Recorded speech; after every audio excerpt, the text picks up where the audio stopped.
మొదట్లో ప్రపంచం అంతా తడబడ్డాగా, ఇంక్లూడింగ్ ప్రపంచ ఆరోగ్య సంస్థ కూడా చాలా కాలం తడబడి ఈ వ్యాధి యొక్క వ్యాప్తి ఎలా జరుగుతుందనేది కాంక్రిటైజ్ చేయలేదు.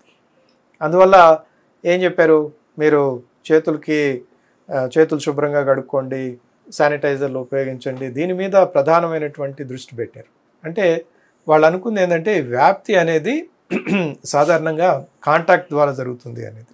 ఓన్లీ 23 వరకు వచ్చే వరకు అప్పటికే చాలా పెద్ద ఎత్తున శాస్త్రవేత్తలు దీని గురించి ఆల్రెడీ రాసి పరిశోధనలు చేసి, బాబు ఇది కాంటాక్ట్ కంటే కూడా ఇది ఎయిర్ బార్న్, అంటే గాలి ద్వారా వ్యాపిస్తుంది అనేది ప్రూవ్ చేసిన తర్వాత వరల్డ్ హెల్త్ ఆర్గనైజేషన్ కూడా వాళ్ళు ట్యాక్ చేంజ్ చేసుకున్నారు, వాళ్ళు చెప్పేటటువంటి విధానం చేంజ్ చేసుకున్నారు.